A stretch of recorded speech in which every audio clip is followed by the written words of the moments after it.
Seo tús eolais faoi rátas Chláir na Idirbhliana athbhreithneithe fáilte ag an CNCM i 2024.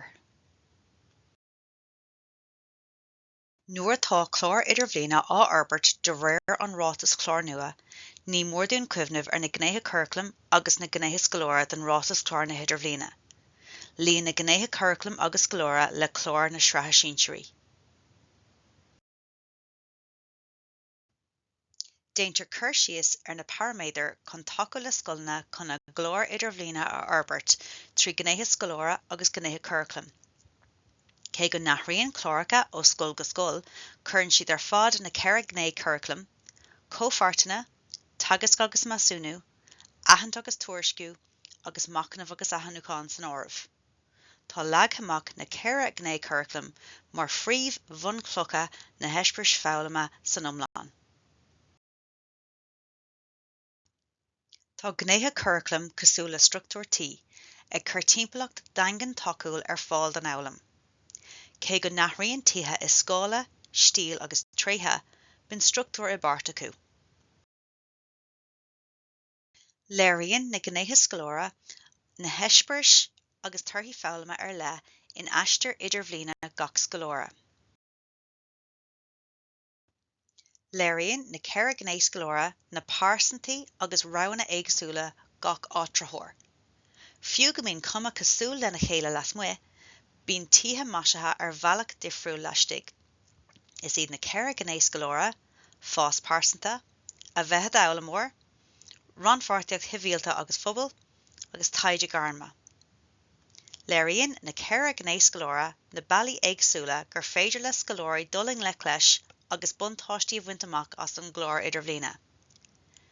Tugann an slúbhacht deis de scoilna timpeallacht foghlama a bhuaithíonn mar teach compordach agus bhealtach dá scolóirí. Mar sin tugann ealaíonú le rátas Chláir na Idirbhliana deis dún úscrádú agus obair dhéon féin é a chur a bhaim.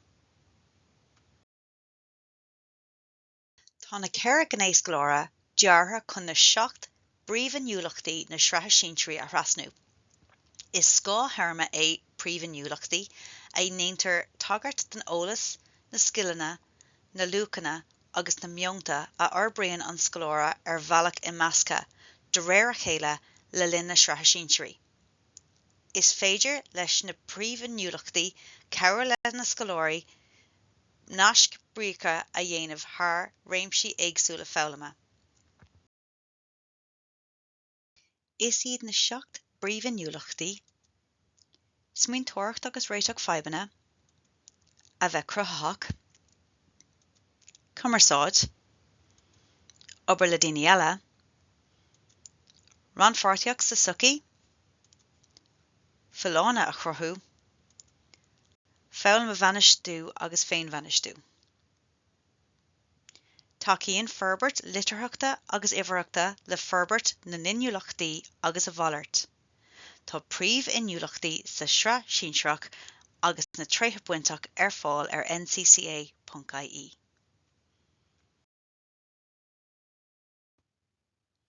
Is féidir agus ba cheart go garófaí leis an scoláire a chuid príomhiniuachtaí a arbeirt, beag bonn ar a chúlra, ar a chuid cúnsaí nó ar a chuid eispris, faoi láthair nó roimhe seo, agus ba cheart go mbeadh neart deisne aige a phríomhaniuachtaí a léiriú.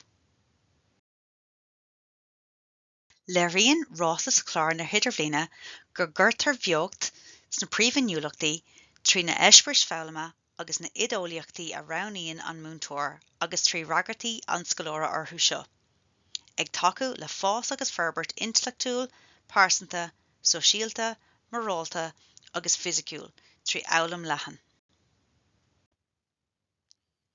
Tá tacaíocht bhreise ar fáil ar ide.ie in Iarmhunscoil Tacaíocht de Chlár an Idirbhliana. Tá rátas an Chlár Idirbhliana ar fáil ar ncca.ie. Is féidir teagmháil a dhéanamh linn ar eolas@ide.ie.